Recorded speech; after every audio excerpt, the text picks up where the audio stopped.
Assalamualaikum warahmatullahi wabarakatuh. Perkenalkan, nama saya Sally Beliana dari kelas 12 MIPA 1. Hari ini saya akan menjelaskan strategi dakwah Islam di Nusantara Indonesia.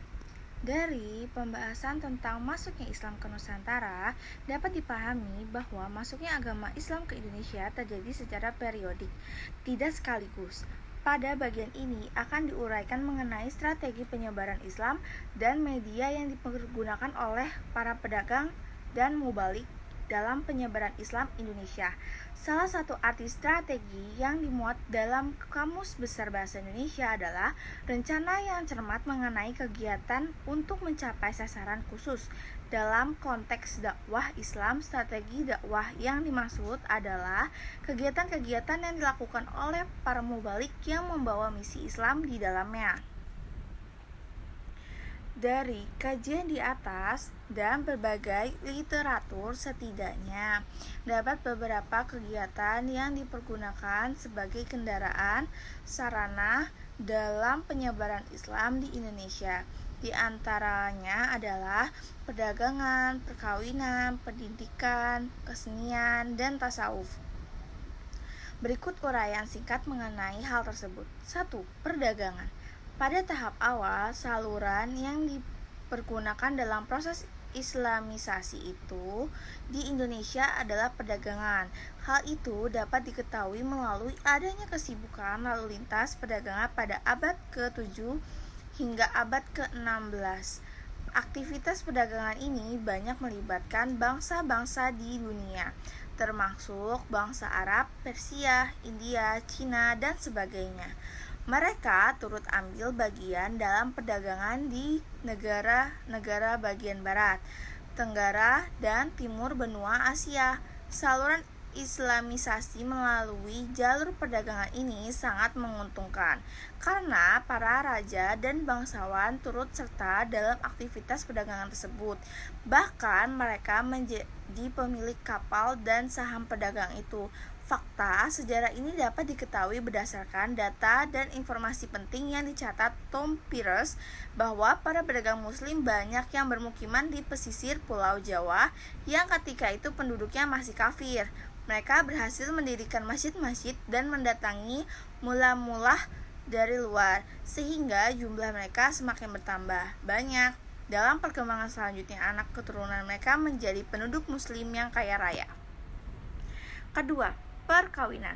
Dari aspek ekonomi, para pedagang muslim memiliki status sosial ekonomi yang lebih baik daripada kebanyakan penduduk pribumi, terutama para wanita yang tertarik untuk menjadi istri-istri para saudagar muslim. Hanya saja ada ketentuan hukum Islam bahwa para wanita yang akan dinikahi harus diislamkan terlebih dahulu. Para wanita dan keluarga mereka tidak merasa keberatan karena proses pengislaman hanya dengan mengucapkan 2 kalimat syahadat tanpa ucapan atau ritual rumit lainnya. Setelah itu, mereka menjadi komunitas muslim di lingkungannya sendiri. Keislaman mereka menempatkan diri dan keluarganya berada dalam status sosial dan ekonomi yang cukup tinggi. Sebab mereka menjadi muslim Indonesia yang kaya dan berstatus sosial terhormat. Keturunan lingkungan mereka semakin luas. Akhirnya timbul kampung-kampung dan pusat-pusat kekuasaan Islam. Yang ketiga, pendidikan. Proses Islamisasi di Indonesia juga dilakukan melalui media pendidikan loh. Para ulama banyak yang mendirikan lembaga pendidikan Islam berupa pesantren. Pada lembaga inilah para ulama memberikan pengajaran ilmu keislaman melalui berbagai pendekatan sampai kemudian para santri mampu menyerap pengetahuan keagamaan dengan baik.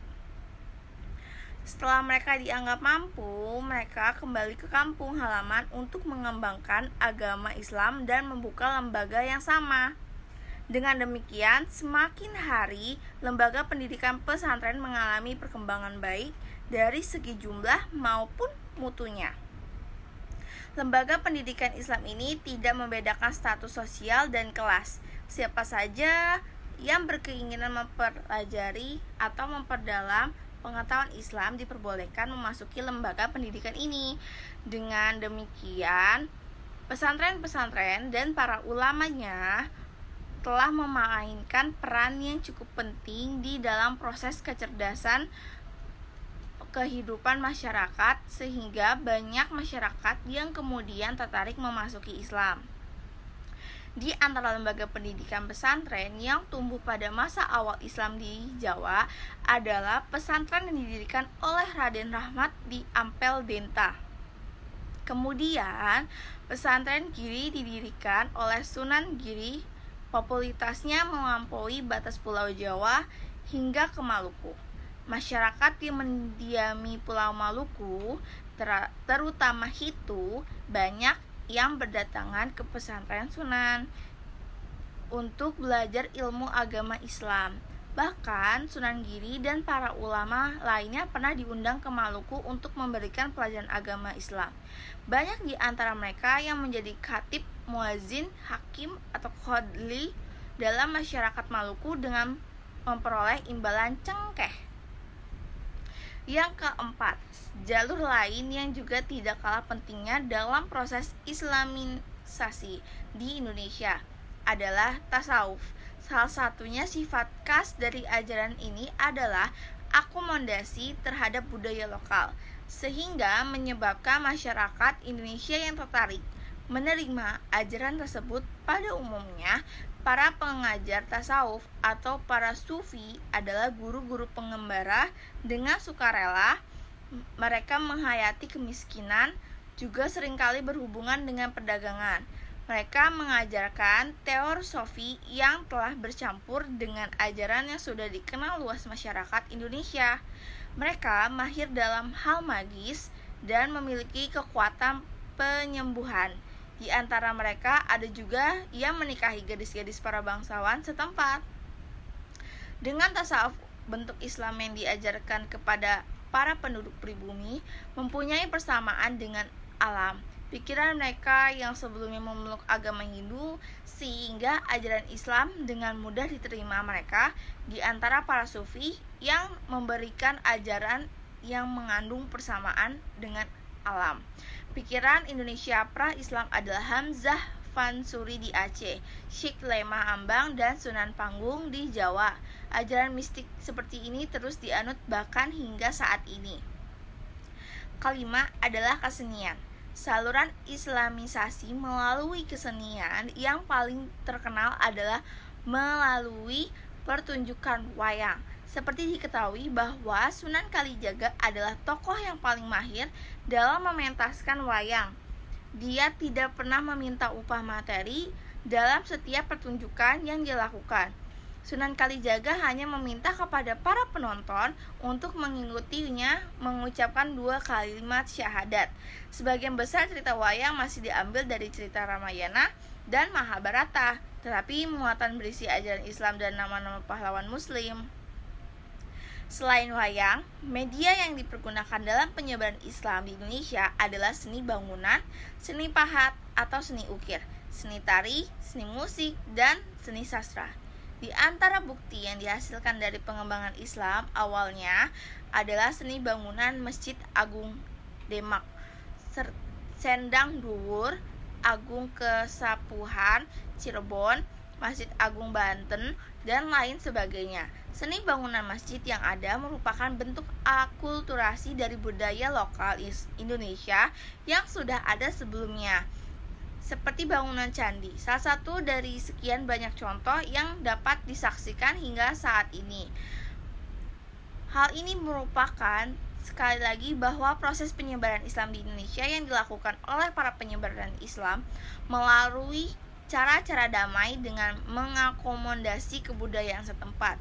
Cara ini sangat efektif untuk menarik perhatian masyarakat pribumi dalam memahami gerakan islamisasi yang dilakukan oleh para mubalik, sehingga lambat laun mereka memeluk Islam.